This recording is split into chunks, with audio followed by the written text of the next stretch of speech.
지난 일요일 MBC 스트레이트는 삼성이 어떻게 언론을 관리하는지 폭로했죠. 장충기 문자를 통해 드러난 언론의 삼성 부역은 아주 적나라합니다.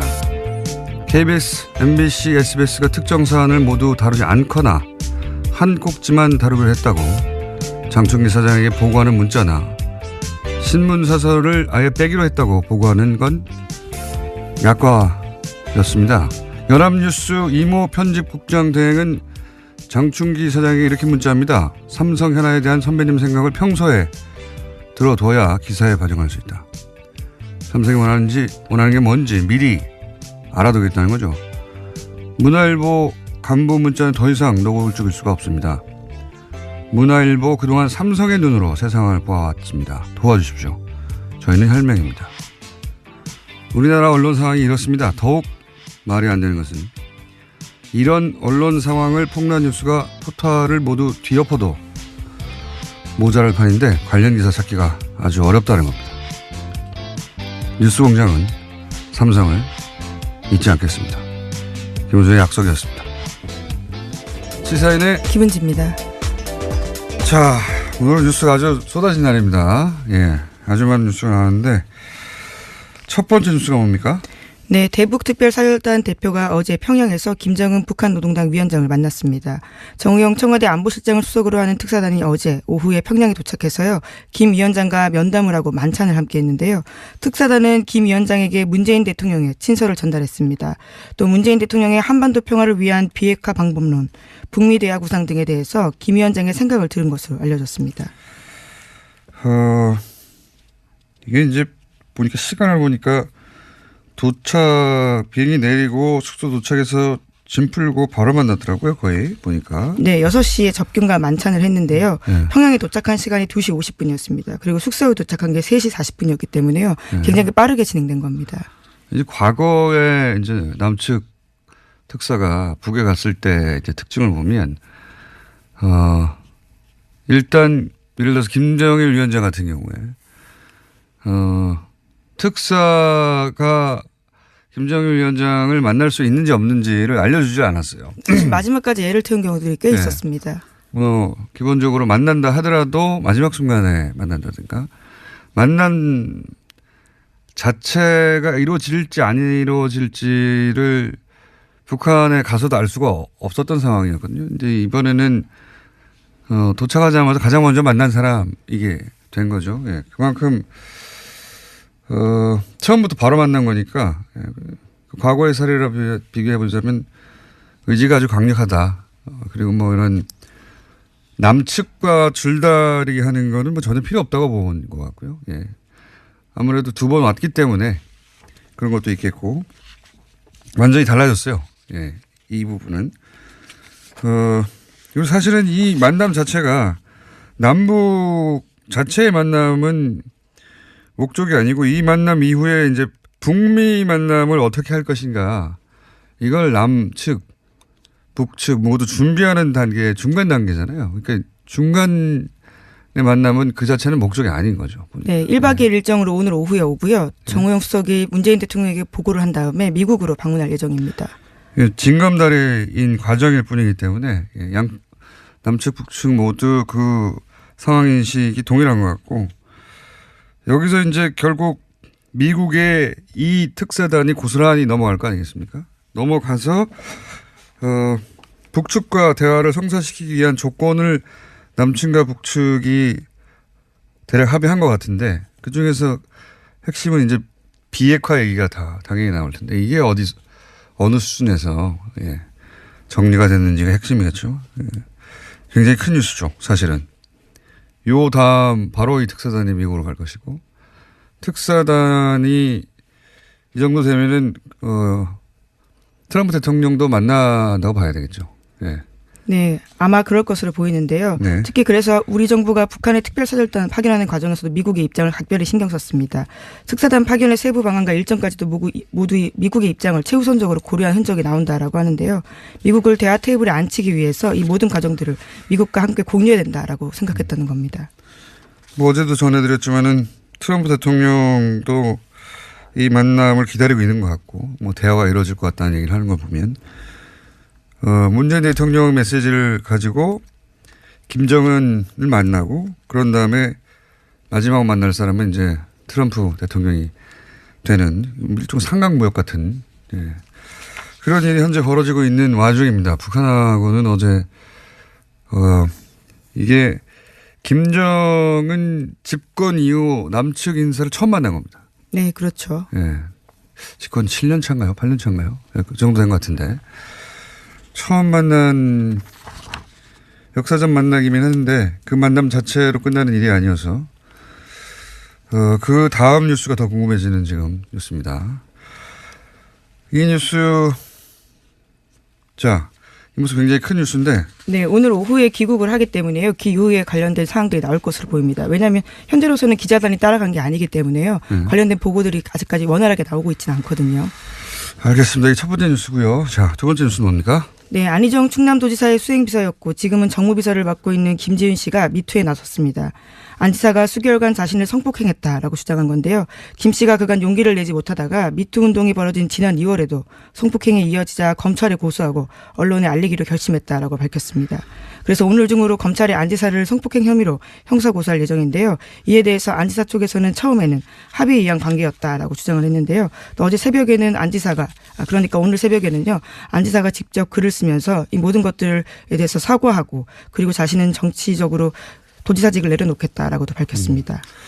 제가 어제 블랙하우스 녹화하는 날이었거든요. 새벽 1시쯤 끝났는데 JTBC 뉴스를 못 보고 이제 오늘 새벽에 봤는데 여러모로 사실 굉장히 충격적인 뉴스죠. 여야를 망라한 차기 대선 후보군 중에 이제 1, 2순위를 다투는 인사라는 점에서도 그렇고 그리고 평소의 이미지로 봐서도 그렇고 또 그리고 이 내용이 단순히 부적절한 관계 이게 아니라 위기에 의한 성폭행, 위력에 의한 성폭행 이렇게 특정되지 않습니까? 네, 그 부분에 대해서도요. 안 지사가 인정하는 발언을 했는데요. 합의에 의한 관계였다는 비서실의 입장은 잘못됐다면서요. 모두 자기 잘못이라고 이야기했습니다. 그게 아마 거기까지는 법률적인 인정이라기보단 정치적인 인정이라고 지금까지는 보여지는데 이게 이제 단순히 부적절한 관계가 아니라 성폭행이라고 특정했기 때문에 네, 피해자도 그렇게 주장을 하고 있고요. 이게 형법으로는 아마 업무상 위력에 의한 간음이든가 그 정도 될 겁니다. 아마 이건 형사 처벌의 대상이거든요. 그러니까 일반적으로 예를 들어서 인사권 같은 걸 고리로 상사가 그런 요구를 하는 케이스 이런 정도인데 사법적으로 어떤 범죄일지를 떠나서 이게 사고를 안 끝난다는 거죠. 뉴스가 이 뉴스로 끝나지 않고 앞으로 더 큰 문제인 겁니다. 사실은. 그리고 이제 그런데 이게 설사 향후에 민사 형사 차원에서 쟁점이 있다 하더라도 그건 자연인 안희정의 다툼이고 정치인 안희정으로서는 어제 JTBC 뉴스와 함께 정치 생명이 끝난 거죠. 본인이 정치를 그만두는 게 아니라 끝나는 게 되는 것이고 이 뉴스는 그러니까 앞으로는 형사사건으로 다뤄질 사건이 된 겁니다. 현재. 네, 또 김지은 씨가 추가 피해자가 있다라는 식의 이야기를 했기 때문에요. 또 사건이 더 벌어질 수도 있습니다. 그러니까 그것도 그거지만 안희정 이제 전 지사라고 해야 되겠네요. 전 지사 입장에서는 형사 사건이 됐다는 겁니다. 현재. 과거의 정치적 사안들은 사과로 끝나거나 아니면 잠시 자수한다로 끝나는 거였다면 지금은 아니라는 겁니다. 네, 또 피해자가 명백하게 고소 의사를 밝히고 있기 때문에요. 형사사건으로 당연히 발화가 될 것으로 보이고요. 이에 대해서 더불어민주당은 어제 안 지사에 대해서 출당 및 제명 조치를 착수하기로 했다고 밝혔습니다. 추미애 대표가 긴급 최고위원회를 소집한 뒤 직접 결과를 브리핑했는데요. 고개를 숙인 뒤 도저히 있을 수 없는 일이 발생했다면서 안 지사 관련 보도에 대해서는 당 대표로서 피해자와 국민 여러분께 사과의 말씀을 드린다라고 밝혔습니다. 민주당으로서는 이 이상 할 수 있는 일이 선택이 없죠. 그나마 빠른 시간에 됐다는 정도고, 현재까지의 뉴스는 이 정도입니다. 이 뉴스는 제가 보기에 앞으로 한 몇 주간 정도 계속 이어질 정도의 서지현 검사 인터뷰가 자기 역사적 인터뷰라고 했는데 어제 인터뷰는 변곡점이 될 뉴스인 것 같습니다. 정치 권력도 이제 미투의 대상이 확실히 되기 시작한 거죠. 네, 용기를 내고 목소리와 얼굴을 걸고 이야기를 하기 시작한 거죠. 자, 이 뉴스 다음에 또 어떤 뉴스입니까? 네, 어제 뉴스타파가 YTN 간부가 이건희 삼성회장 성매매 의혹에 담긴 동영상 제보를 삼성 쪽에 넘겼다라고 보도했는데요. YTN 유재용 기획조정실장이 그 당사자입니다. 지난 2015년 YTN 사회부 기자들이 그해 8월 달에 이건희 회장 성매매 영상 제보자를 만났는데요. 당시 사회부장이었던 유 실장이 이를 다른 기자들에게 알리지 말라고 당부했다고 합니다. 이후에는 대가 없이 영상을 제공하라고 제보자를 설득했고 거절당하자 제보자에게 삼성에 먼저 가보라고 유 실장이 제안했다라는 건데요. 이에 대해서 류 실장은 한겨레 해명 요청에 대해서 응하지 않고 있고요. YTN 노조는 성명을 내서 이에 대해서 문제 제기하고 있습니다. 언론사 간부가 이제 특종을 잡은 거죠. 이게 말하자면 대특종 인생에 한 번 두 번 올까 말까한 사실은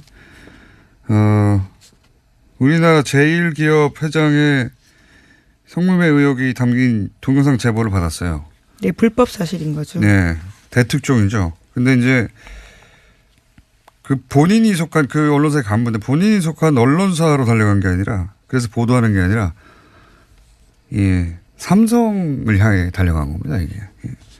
충성의 대상이 어딘지 결정적 순간에 저실이 드러나는 거죠. 예. 그래서 이제 YTN 노조도 그 중대한 제보의 보도를 막은 회사 행위다. 이렇게 평가하는 것이고 이 관련해서는 제가 오프닝에서도 얘기했지만 MBC에서 있었던 지난 주말의 방송에서 관련 문자가 공개됐죠. 예. 네, 장충기 전 삼성그룹 미래전략식 차장에 대한 문자가 공개됐습니다. 근데 여기서 지금 YTN 같은 경우도 사실은 보도만 하는 24시간 보도 전문 채널이란 말이죠. 이게 종편하고는 좀 다르게 취급돼요. 사람들의 인식에. 종편은 정치적 입장이 강하게 들어갔다고 미리 인지하고 보는 거라면 여기는 스트레이트 뉴스라고 생각한단 말이죠. 24시간 동안.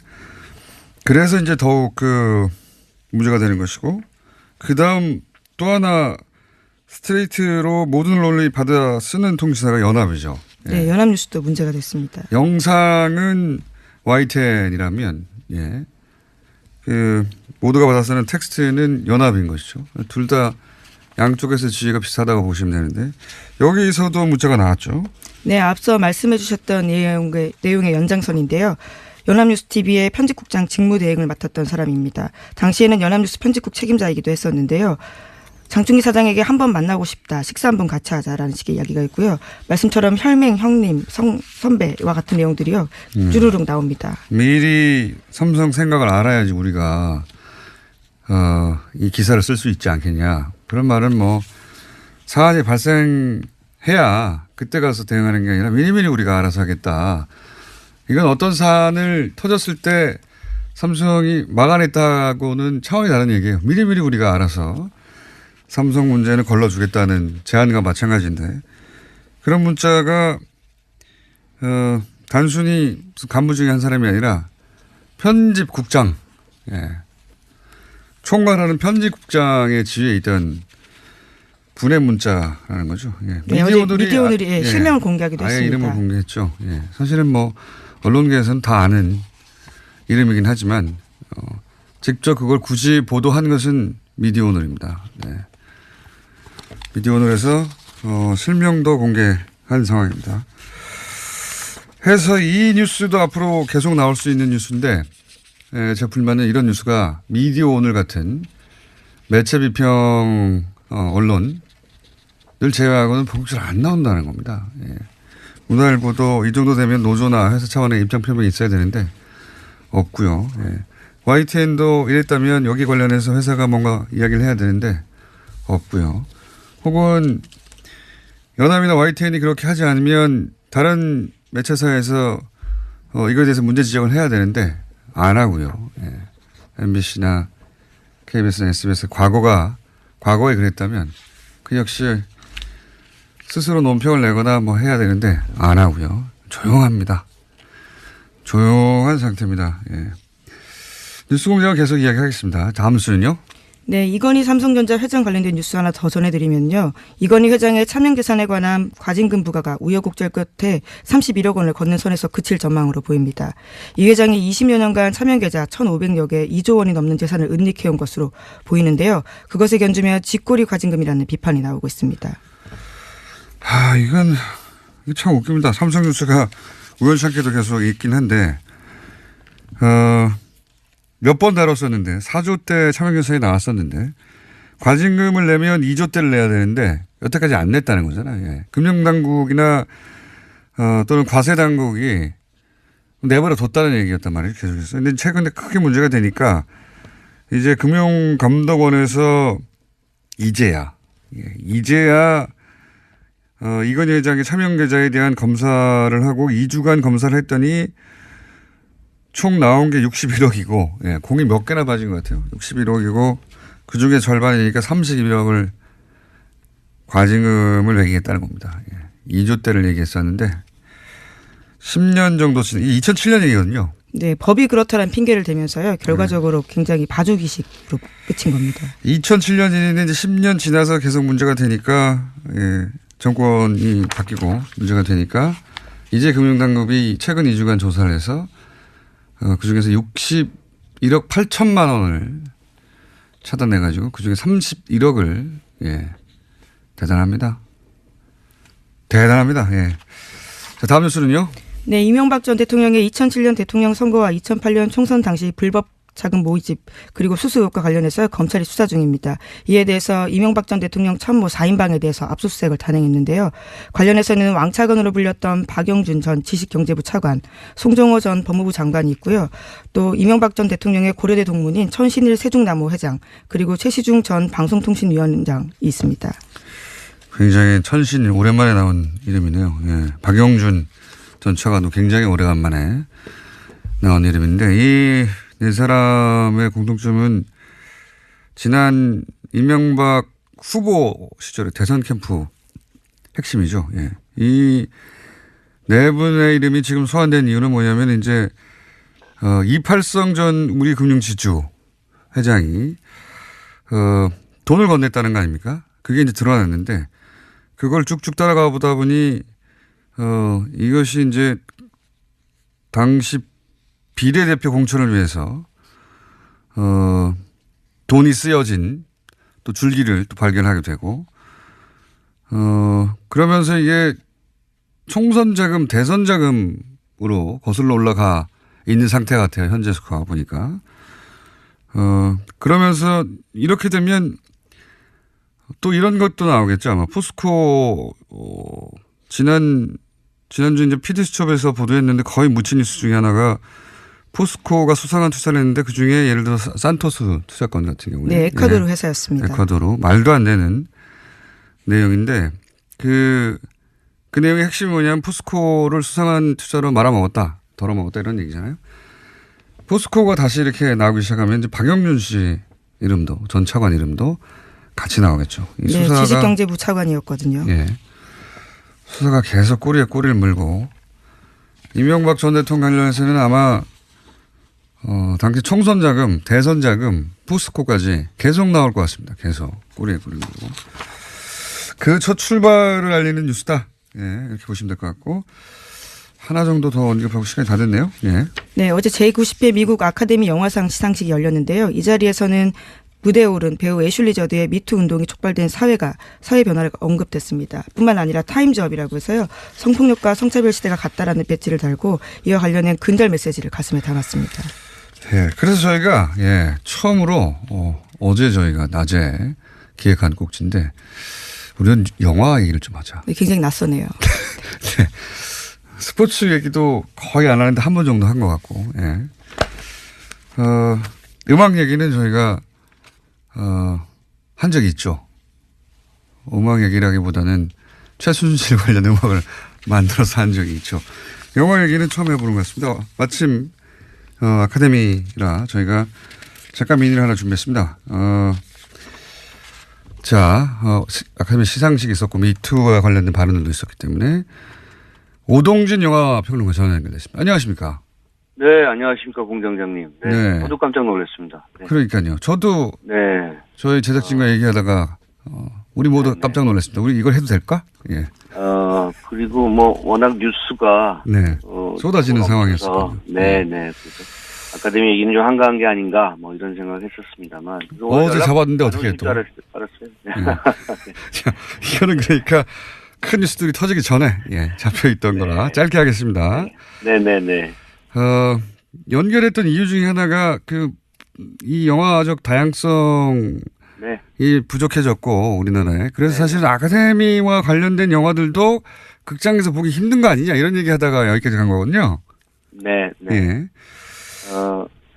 미국도 사실 그런 그 위기를 많이 느끼고 있고 그래서 할리우드가 그 위기를 드러내게 한 것이 이번 아카데미 시상식이 아닌가 싶은데요. 특히 이제 트럼프 현 대통령이 워낙 중하층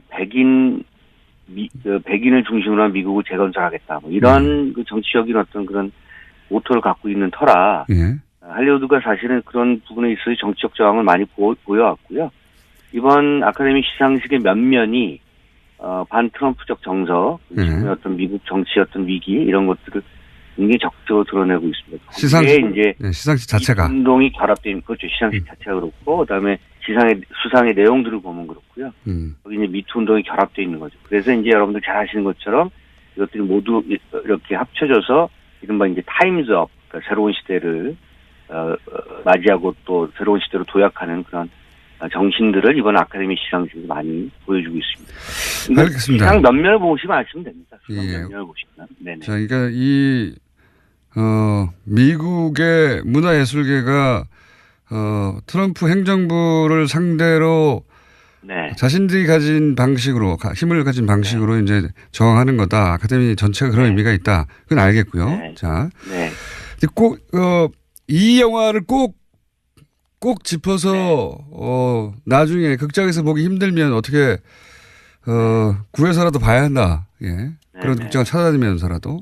아마 이번에 아카데미 시상식에서 너무 화제가 돼서 국내에서도 개봉이 될 건데요. 3빌보드입니다. 원래 이제 3빌보드의 원제는 3빌보드 아웃사이드 에빙 미주리인데요. 미주리 하면 이제 미국 중부잖아요. 그러니까 중부의 에빙이라는 카운티 바깥에 있는 3빌보드, 세계의 입간판이라는 그런 제목을 갖고 있습니다. 그래서 미국 중부에 한 3,000명 정도 사는 한 작은 마을에서 벌어진 소동극인데요. 이 영화를 보고 있으면 우리가 여행을 통해서도 찾아가기 힘들 정도로 굉장히 외진 작은 마을에서 벌어지는 일이지만 이것이 미국 전역에서 지금 목도되고 있는 미국이라고 하는 것을 그 정체, 실체를 보여주는 작품입니다. 아마도 그런 것 때문에 이 3빌보드가 이번 아카데미 시상식에서 여우주연상을 탔고요. 또 남우조연상도 탔고요. 그리고 무엇보다도 각본상까지 각본상 아니죠. 어쨌든 여우주연상과 남우조연상 제가 몇 가지 좀 헷갈리긴 하는데요. 알겠습니다. 이 부분을 탔던 이유가 그런 것 때문에 그렇죠. 이게 첫 번째 거론하시는 영화는 3빌보드를 꼭 챙겨서 봐야 한다. 네, 그렇죠. 네. 지금 개봉되어 있는 작품 중에 쉐이프 오브 워터, 워터도 사실은 멕시코 감독 기레르모 델 토로가 만든 작품이고 이 작품 내용을 보면 정말 나오는 사람들이 대부분 주인공들이 말 못하는 장애인 그리고 나이 먹은 동성애자 그리고 흑인 하층민 이런 등등 그 주요 인물들이 그렇습니다. 기본적으로 소수자 관점에서 그리고 물속에서 나왔던 그 생명체가 또 주인공이기 때문에 우리와 다른 존재와 공생하는 방식 우리는 우리와 다른 사람들과 얼마든지 충분히 사랑하고 공존할 수 있다는 것을 보여주는 작품이거든요. 이것이야말로 트럼프가 지금 얘기하고 있는 여러 가지 측면과 정면으로 정치적인 어떤 그런 반대의 모습을 보여준 작품이기 때문에 쉐이프 오브 워터를 아카데미가 작품상을 수여한 이유는 바로 그런 정신적 모토가 강하기 때문에 그렇습니다. 백인 남성들끼리의 정치에 대해서 이제 문제 제기하는 그런 정신을 담고 있다 이런 말씀이시군요. 네, 감독, 작품, 배우들의 어떤 그 면면들이 다국적, 다인종 등등 지금 아카데미가 정확하게 그 미국 사회라고 하는 것이 이민자 사회라고 하는 것 이런 것들을 적극적으로 드러내고 있습니다. 그래서 이런 측면들을 좀 보시면 미국의 언론과 또는 미국의 다른 정치가 하지 못하는 것을 영화가 어떻게든 해내려고 하고 있다. 이런 것들을 좀 보여준 사례라고 생각합니다. 쓰리 빌보드와 세이프 오브 워터는 꼭 네. 봐야 한다. 하나만 더 추천해 주십시오. 사실은 이번에 그 주요 수상을 하지 못했는데요. 제가 참 안타깝게 생각하는 작품 중에 스티븐 스필버그 감독의 더 포스트라는 작품이 있습니다. 더 포스트요? 워싱턴 포스트지 얘기를 다루고 있고요. 1971년도 그러니까 72년도에 워터게이트가 터지기 전에 71년도에 국무부 비밀문서 4천 쪽이 폭로가 됐는데요. 네. 데니엘 엘질버그라는 군사 전략가가 그것을 내부 고발자로 베트남전에 관한 정보가 담겼던 그렇죠. 문서 네. 그죠? 예. 네, 그렇죠. 그래서 이제 그걸 워싱턴 포스트가 대서특정한 과정에서 벌어지는 일입니다. 어쩌면 미국의 언론 상황, 더 나아가서 우리도 역시 반면교사로 삼을 수 있는데요. 우리의 어떤 저널리즘의 어떤 상황 이런 것들을 거꾸로 생각할 수 있는 그런 작품이어서 굉장히 시대적 코드가 강한 작품입니다. 그런데 이번에는 너무나 뭐랄까요? 작품들이 정합이 심해서 스필버그가 또 워낙 알려진 그 감독이라 이번 주요 부분에서는 좀 상을 타지 못했습니다만 이번 아카데미 후보에는 많이 올랐습니다. 그래서 여러분들이 기억하실 만한 작품과 더 포스트 수입은 안 됐죠? 네, 됐습니다. 그래서 개봉도 막 됐어요? 됐습니다. 네, 근데 이제 극장수가 많지 않기 때문에 그렇군요. 우리 공장장이 바쁘시잖아요. 그래서 그렇지만 이제 그것도 그렇지만 이 이렇게, 뉴스 네네. 그러니까 이런 영화들이 절대 작은 영화가 아닌데 네네. 예, 무슨 미니 다큐 정도. 국내 예. 잘 아시겠습니다만 국내 스크린 수가 2,400개에 불과한데요. 예. 이런 다양한 영화들이 많이 걸리는 어떤 그런 상황이 못 됩니다. 그래서 정부가 바뀌고 나서 스크린 독과점에 대한 그런 여러 가지 방지 법안이라든가 이런 것들을 만들기 위해서 노력하고 있습니다만 요즘 워낙 여러 일들이 많아서 그런 영화와 관련된 법안은 좀 뒤로 밀리고 있는 듯한 느낌. 네, 이 얘기도 또 하나의 주제거리긴 합니다. 이제 보고 싶어도 볼 수가 없는 게 시장 논리 때문만이라기보다는 대기업이 대부분 유통망을 장악하고 있으니까 그렇죠. 보고 싶어도 볼 수 없는 문제가 있는데 그 얘기는 저희가 이제 이렇게 영화 이야기도 물꼬를 튼 만큼 따라 한번 주제를 잡아보겠습니다. 네, 언제든지 연락 주십시오. 알겠습니다. 꼭 영화 이 얘기를 오동진 평론가에게 연락하라는 법은 없습니다. 알고 있습니다. 네. 오늘 말씀 감사합니다. 네, 고맙습니다. 네. 미니였는데 생각보다 재밌어서 길어졌습니다. 김은지 기자는 인사 미리 할 걸 그랬습니다. 시사인의 김은지였습니다. 감사합니다. 어제 사실 이 코너 반응이 굉장히 뜨거웠거든요. 네, 그래서 조만간 모시겠다고 해놓고 제가 1년 내내 안 모시는 경우도 있습니다. 많은. 어제는 끝나자마자 바로 저희가 다시 하자고 말씀드렸습니다. 성공회대 한원구 교수님 나오셨습니다. 안녕하십니까? 예, 안녕하십니까? 네. 이렇게 반응이 많았다는 거는 궁금했던 사람이 많았던 거죠. 예. 가장 최근 3.1절만 하더라도 태극기하고 성조기를 보수 개신교에서 일부라고 합니다. 일부 보수 개신교 목사님들이 직접 나오고 신도들이 나와서 들고 개헌을 반대한다. 상식적으로 굉장히 이해하기 힘들거든요. 성경에 개헌을 반대하라는 얘기가 나온 것도 아니고 그리고 굳이 3.1절에 나온 것도 이해가 안 가고요. 그리고 거기서 고려 연방제를 거론하는 것도 이해가 안 가고 모든 게 다 이해가 안 갑니다.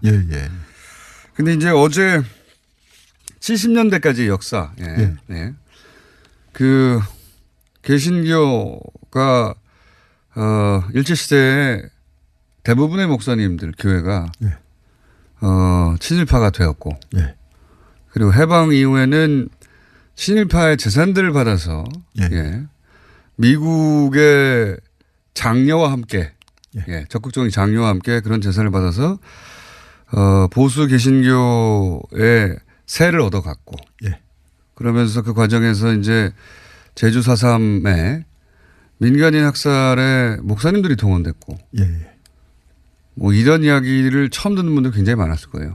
근데 이건 그냥 역사입니다. 배치 판단 없이. 실제로 그런 일이 있었는데 어떻게 해요?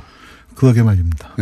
그러면서 그 다음은 이제 박정희 어제 요약하는 겁니다. 짧게. 오늘 처음 들으신 분이 계실 수 있습니다. 박정희 전 대통령이 본인이 기독교인이 아니었음에도 불구하고 진보적인 기독교에서는 또 이 독재 정권이라고 박정희 정권을 공격하는 상황이 있었고 공격함에도 불구하고 그 진보적인 개신교가 또 미국하고 미국의 선교사들하고 연결돼 있고 함부로 탄압할 수 없으니 이제 본인의 필요에 의해서 보수 개신교를 적극적으로 정권 보위의 수단으로 삼기 위해서 보수 개신교의 목사님들을 군대식으로 훈련하고 군대식으로 십자군이라고 만들어냈는데 조직을 그 조직을 이끈 게 바로 최태민이다. 여기까지입니다. 짧게 요약 잘했습니까? 예, 뭐 좀 훌륭하게 하셨습니다. 여기까지 70년대예요. 여기서 어제 얘기를 끝냈는데 그러면서 이제 기독교 개신교회는 십자군 전쟁으로 이걸 포장해서 단순히 박정희 정권을 보위해라 이러면 나서기가 어렵잖아요. 그래서 십자군 전쟁으로 포장하게 되고 그래서 그 조직의 이름도 십자군 아니었습니까? 예. 맞습니다. 최태민. 예. 거기까지 했습니다. 70년대 그렇게 해서 실제 최태민 과 이 조직에 포섭된 혹은 합류한 혹은 협조한 대표적인 목사님들이 결국 실제로 이 진보적인 움직임을 탄압하는데 앞장서게 됩니까? 그렇기도 하고요. 그것도 뭐 이제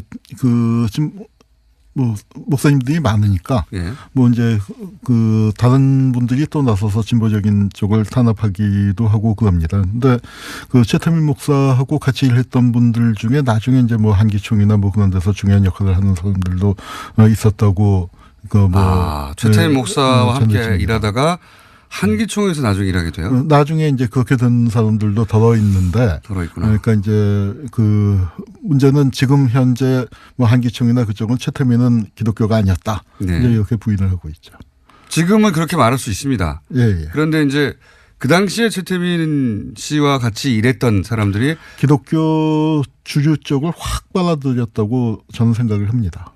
그런데 이제 일단 조금 좀 너무 이상한 데가 많으니까 약간 거리를 두는 분들도 있었고 어저께 이제 그 실명을 써서 말씀을 드렸습니다만 강신명 목사님 같은 경우도 초기에는 굉장히 깊이 결합을 했다가 뭐 어떤 이유에서인지 그 최태민 쪽에서 이름을 더 이용하지 않는 걸로 보면은 거리를 두셨던 것 같기도 그렇군요. 해요. 강하게 합류했다가 이상하다고 떨어져 나간 분들도 있고. 그리고 좀 뒤늦게 뭐 이상한 거 상관없이 저기 돈과 권력이 있다 하니까 그 모이던 사람들도 거꾸로 많았어요. 합류한 또 목사님들 있고 그렇습니다. 합류했다가 떨어져 나간 목사님들도 있고 그리고 그중에 일부는 이제 나중에 한기총의 간부가 된 분들도 있고 지금 현재 한기총은 최태민 씨를 전면 부인합니다. 물론. 그렇습니다. 기독교가 아니라고 부인하는데 역사가 그렇다는 겁니다. 이거 가치 평가가 있는 얘기가 아니라 그렇다는 얘기고. 이제 박정희 정권까지는 그렇게 개신교를 자신의 정권을 유지하기 수단으로 그렇게 사용했습니다. 그리고 나서 그 이후 얘기를 이제 하자고 모신 건데 80년대 이후로 어떻게 되어간 겁니까? 그 전단 정권 시기에는 그러니까 우리 민주화 운동에서 기독교의 비중이 좀 떨어지게 됩니다. 70년대까지는 워낙 용공 시비가 심하니까 기독교가 아니면은 그러니까 해외와 굳건한 연관을 갖고 있고 또 하나님을 모시고 있고 그래서 저희가 그 당시에 뭐 70년대 그 동반 진반 백이 두 개였다. 하나님 백이 있고 미국 백이 있었다. 하는 그런 개신교들조차 이 용공 시비에서 자유롭지 않았거든요. 근데 그 두 개의 백이 있다는 건 그 당시 유행했던 얘기입니까? 그 당시 애들 뭐 실제 동반 진반 많이 했었습니다. 그래서 제 쪽이 중요했는데 80년 광주를 거치면서 민주화 운동의 질과 양이 달라집니다. 그리고 전투력도 달라지고요. 그렇게 되면서 이 종교가 여전히 중요한 역할을 하고는 있지만 상대적으로 70년대에 비해서는 그 중요성이 전체 민주화운동에서 차지하는 비중이 확 떨어지게 되고요. 그리고 또 전단 정권에서도 박정희 때처럼 그렇게 굉장히 미숙한 탄압 일변도가 아니라 상당한 나름 회유 정책들을 쓰면서 원래 근데 썼습니다. 그리고 또 하나 이제 많이 우리가 오해하면 안 되는 게 70년대 민주화운동을 했었던 개신교 쪽의 목사님들이나 그 지도자들도 대단히 친미적이고 대단히 반공적이세요. 그거는 생존의 기본 조건이었으니까요. 예. 그렇기 때문에 이분들이 70년대 박정희 정권이 무너지고 난 다음에 상당히 또 많은 분들이 전두환 정권하고 뭐 친하게 지냅니다. 민주화운동 기독교가 아닌 민주화운동 쪽에서도 이제 그런 분들이 나오기 시작하고 천주교에서도 예컨대 지학순 주교님 같은 분이 전두환 정권하고는 그렇게 대립각을 세우지 않으셨고요. 이제 이런 부분들이 이제 전체적으로 이루어지는 가운데 이제 가장 중요한 말씀은 70년대 독재 박정희 정권은 독재라고 저항했지만 전두환 정권으로 넘어가면서는 전두환 정권과는 가까이 지냈던 세력들도 있다는 거죠. 네, 그렇습니다. 그러니까 그게 70년대 민주화운동에서 반박정희의 목표가 가 있었고 그러니까 쉽게 얘기하면 이겁니다. 광주에 대해서는 눈을 감았던 거죠. 요약하자면. 쉽게 얘기하면은 그래서 이제 젊은 세대하고는 그런 점에서 갈등이 생길 수밖에 없었는데 뭐 70년대 우리가 존경하던 분들 중에 뭐 실명을 거론하긴 그렇습니다만 이제 많은 분들이 또 적지 않은 분들이 전두환 정권과 타협적인 그 모습을 보이는 그런 현상이 벌어지면서고 그렇지만 민주화운동 전체를 본다면 새로운 세대와 들에 의해서 그리고 또 광주라는 새로운 아젠다를 갖고서 이제 운동은 크게 발전을 해나갔고 그게 87년까지 이어지고요. 기독교와 관련해서 이제 아주 중요한 변화가 일어나는 게 1988년도에 민족의 통일과 평화에 대한 한국 기독교회 선언이라는 대단히 중요한 선언이 나옵니다. 지금 딱 30주년이 됐고 이게 아마 2월 그때 29일인가 발표가 됐어요. 그래서 이제 지금 딱 이제 30주년 만 30주년이 됐네요. 됐는데 이 선언이 정말 중요한 게 뭐냐면 한국의 뭐 좀 진보적 기독교 운동이라고 할까요? 이쪽도 반공주의를 갖고서 반공주의 틀 안에서 움직였었는데 이제 반공주의하고 결별을 선언합니다. 반공주의를 기독교가 넘어서기 시작한 게 처음에 88년 되어서나요? 88년도에 이제 뭐냐면은 그동안에 이 화해와 사랑의 종교여야 할 개신교가 너무 반목과 대립과 증오를 부추겨왔다. 그래서 반공과 증오를 부추긴 거에 대한 회개 선언을 하는 겁니다. 죄책을 고백을 했는데 88년에. 네, 그러니까 이 선언을 읽을 때 거기 모였던 분들이 이제 정말 눈물바다가 될 정도로 듣고 이 선언 내용 자체는 대단히 훌륭합니다.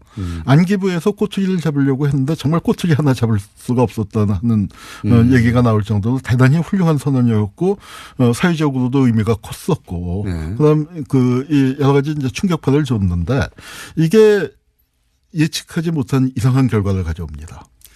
작용이 있으면 반작용이 꼭 있어요. 반작용이 그런데 너무 세게 왔는데요. 바로 이 선언이 한기총을 만들어내는 계기가 되는 거예요. 그렇게 연결되는군요. 네, 그래서 이 선언이 나오고 난 다음에 주요 기독교 지도자들, 특히 이제 거의 대부분이 월남한 분들이죠. 한 10분 정도가 한경직 목사님이 은퇴하고서 이제 남한산성 그쪽에 사시고 계셨는데 그 댁에 모여갖고 이제 일종의 성토대회 비슷한 것을 하고 우리가 가만히 있으면 안 되겠다. 이제 하는 식의 움직임을 보이고 그것이 몇 달 뒤에 이제 한기총으로 나타나게 되고 또 더 놀라운 일은 이 선언을 채택한 주체가 한국교회협회 KNCC인데 지금은 이제 NCCK라고 많이 부르죠. 그런데 NCCK 내에서도 이 선언을 채택했던 사람이 소수 집단으로 전락을 하게 돼요.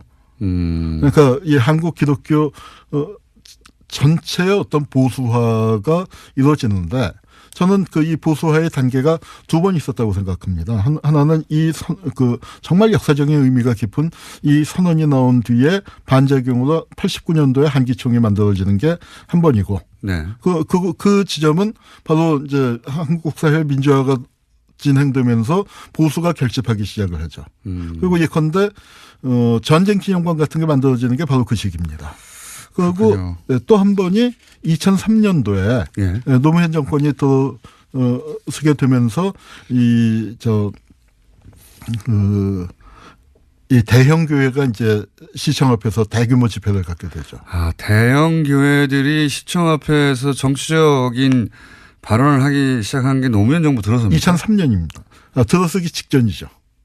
2003년 1월이니까. 당선된 직후네요. 네, 당선된 직후입니다. 아, 지금 한기총은 그때 시작해서 며칠 전에 3.1전 운동도 한기총에서 한기총의 명의로 조직한 것이거든요. 그러니까 한기총은 지난 30년간 그 중심에 있는 겁니다. 예, 기본적으로 보수 개신교들이 이렇게 정치적 발언을 하거나 집결하거나 할 때 그 중심에 서 있는 건데 그 출범이 그동안 우리 기독교가 사랑의 종교인데 증오의 전파, 대결의 전파에 너무 앞장섰지 않느냐는 내부 반성이 나오자 그 반동으로 만들어진 거다. 그 반동으로 만들어졌습니다. 아, 그런 역사가 있군요 또.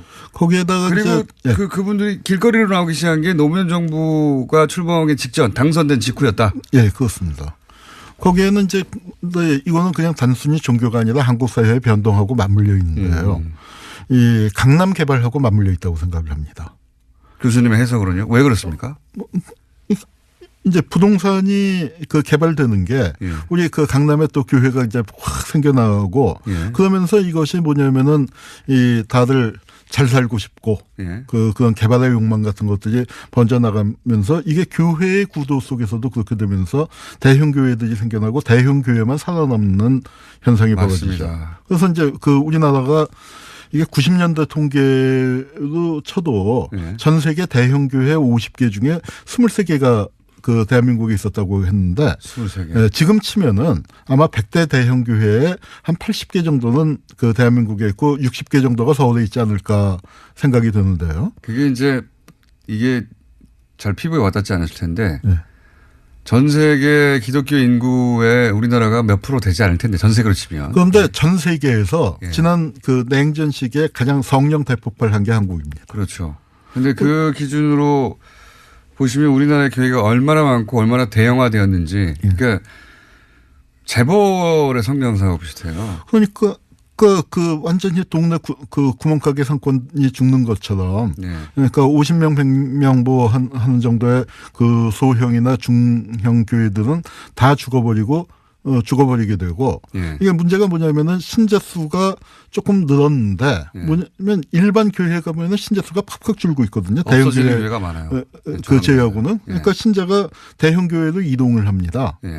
그리고 또 하나 문제는 뭐냐면 신자가 늘어나긴 늘어나는데 뭐 가령 그 주류 기독교 쪽에서 이단으로 그 얘기하는 여러 그 지파들 있지 않습니까? 지금 이제 또 뭐 사회적으로도 문제가 많이 되고 하는 이런 쪽은 신자가 늘고 그러니까 일반 그 이제 뭐 전통적인 그 기독교 교회들은 이제 괴멸 수준에 가고 있습니다. 그래서 우리나라 재벌 성장사가 비슷합니다. 교회가 대형화되고 나머지는 계열사처럼 체인화되고. 이게 그런데 이제 또 하나 그 악영향을 끼치는 게 뭐냐면은 또 한국 사회가 교육 수준도 높아졌잖아요.